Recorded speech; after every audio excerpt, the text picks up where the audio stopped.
أنا حسين، سواق توك توك. مشكلتي الوحيدة إني من عائلة بتحب السهر، أو يمكن أقول إن الليل هو وقت رزقي الحقيقي. يومي بيبدأ بعد العشاء وبيخلص بعد الفجر بشوية. باختصار، أنا صاحب الطريق في الوقت اللي الكل نايم فيه. في ليلة من ليالي الشتاء اللي بتكسر العظم، بعد ما أذن الفجر ولسه السما لونها رمادي غامق، كانت الدنيا بتشتي مطر غزير. المطر ده بيبقى زي الستارة اللي بتفصلك عن العالم. لمحت واحد واقف لوحده في عرض الشارع، راجل شكله غلبان كده، لافف نفسه في شال قديم والمطر نازل عليه. وقفت بالتوك توك وقلت له: رايح فين يا حج؟ الدنيا بتمطر. صوته كان هادي ومخنوق. قال لي: وديني الحتة الفلانية في آخر طريق الزرع.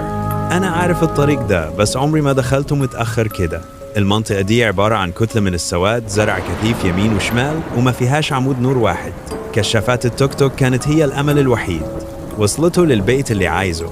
لما جه ينزل بصلي نظرة غريبة ما بنساهاش أبدا، وهمسلي بصوت يدوب مسموع: اسمع يا ابني، قبل ما تمشي أي صوت تسمعه فكك منه، وأي حد يحاول يوقفك ما تقفش أبدا. قلت لنفسي: الراجل ده خايف عليا من قطاع الطرق أو السرقة عشان التوك توك بتاعي جديد. رديت عليه باطمئنان: تمام يا حاج، عينيا، ومشيت.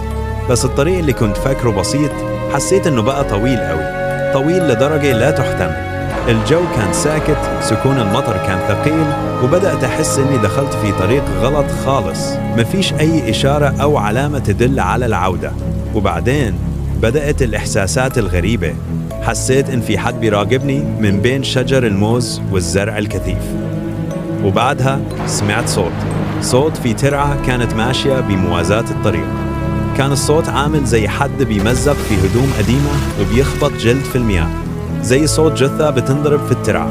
قلت لنفسي: شغل دماغك يا حسين، دي يمكن حاجات ساقطة في المايه أو حيوان غرقان. وحاولت أشد عزمي وأكمل. وفجأة كشافات التوك توك انطفأت تماما.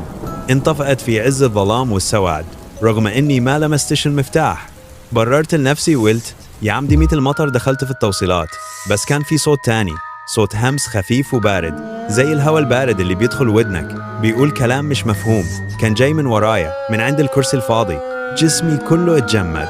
بدأت أخبط على التوك توك، أحاول أعمل أي حاجة عشان يتحرك. وفجأة لمحت نور خافت جدا بعيد، يمكن يكون مخرج الطريق. ركبت ودورت التوك توك تاني، وربنا كرمني، طلعت على أقصى سرعة عندي، ما بصيتش ورايا.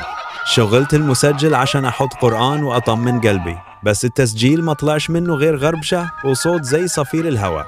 وفي عز سرعتي